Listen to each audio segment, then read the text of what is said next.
बेटियां एक ऐसा सुख, एक ऐसा तोहफा, जब ऊपर वाला किसी बंदे पर ज्यादा मेहरबान होता है, जब ज्यादा खुश होता है तो उसे बेटी के सुख से नवाजता है। तो इन्हीं बेटियों के नाम, इन बहनों के नाम ये पोस्ट शेयर कर रहा हूं। इसे पूरा सुनकर शायद आपका मन भर आएगा। बेटी जब शादी के मंडप से ससुराल जाती है तब पराई नहीं लगती, मगर जब वो मायके आकर हाथ मुंह धोने के बाद सामने टंगे टॉवल के बजाय अपने बैग से छोटा सा रुमाल निकालकर मुंह पोंछती है तब वो पराई लगती है। जब वो रसोई के दरवाजे पर अजनबी सी खड़ी हो जाती है तब वो पराई लगती है। जब वो पानी के गिलास के लिए इधर उधर आंखें घुमाती है तब वो पराई लगती है। जब वो पूछती है वॉशिंग मशीन चलाऊं क्या, फैन ऑन करूं क्या, तब वो पराई लगती है। जब टेबल पर खाना लगने के बाद भी बर्तन खोलकर नहीं देखती तब वो पराई लगती है। जब पैसे गिनते वक्त अपनी नजरें चुराती है तब वो पराई लगती है। जब बात बात पर चुटकुले सुनाकर खुश होने का नाटक करती है तब वो पराई लगती है। और जाते वक्त अब कब आओगी के जवाब में देखूंगी कब आना होता है, ये जवाब देती है तो हमेशा के लिए पराई हो गई ऐसा लगता है। लेकिन गाड़ी में बैठने के बाद जब वो चुपके से अपनी आंखें छुपाकर सुखाने की कोशिश करती है तो वो परायापन एक झटके में बह जाता है।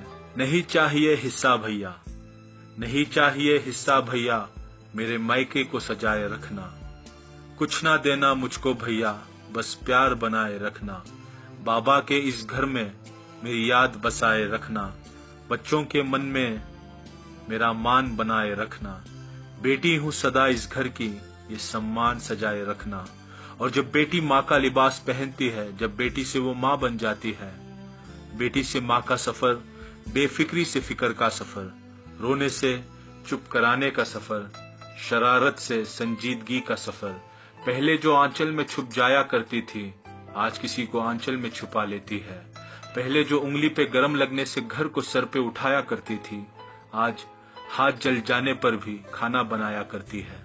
पहले जो छोटी छोटी बातों पे रो दिया करती थी आज वो बड़ी बड़ी बातों को मन में छुपाया करती है। पहले भाई दोस्तों से लड़ लिया करती थी आज उनसे बात करने को भी तरस जाती है। माँ माँ कहकर पूरे घर में उछाला करती थी आज माँ सुनकर धीरे से मुस्कुराया करती है। 10 बजे उठने पर भी जल्दी उठ जाना होता था आज 7 बजे उठने पर भी लेट हो जाया करती है। खुद के शौक पूरे करते करते ही साल गुजर जाता था आज खुद के लिए ये कपड़ा लेने को तरस जाया करती है। पूरे दिन फ्री होके भी बिजी बताया करती थी, अब पूरे दिन काम करके भी काम चोर कहलाया करती है। एक एग्जाम के लिए पूरे साल पढ़ा करती थी, अब हर दिन बिना तैयारी के एग्जाम दिया करती है। न जाने कब किसी की बेटी किसी की माँ बन गई, कब बेटी से माँ के सफर में तब्दीली हो गई, न जाने कब बेटी बड़ी हो गई। बेटी है तो आज है, बेटी है तो कल है, बेटी अनमोल है। बहुत प्यारी होती है बेटियां, न जाने क्यों बोझ लगती है बेटियां। वो बेटी ही थी जो देवी के रूप में नजर आई, वो बेटी ही थी जिसने पैगंबर के वंश को बढ़ाया। बेटियां बोझ नहीं होती, बेटियां घर की लक्ष्मी होती हैं, बेटियां घर की बरकत, घर की रहमत होती हैं। बेटियों को इज्जत दो, बेटियों को प्यार दो।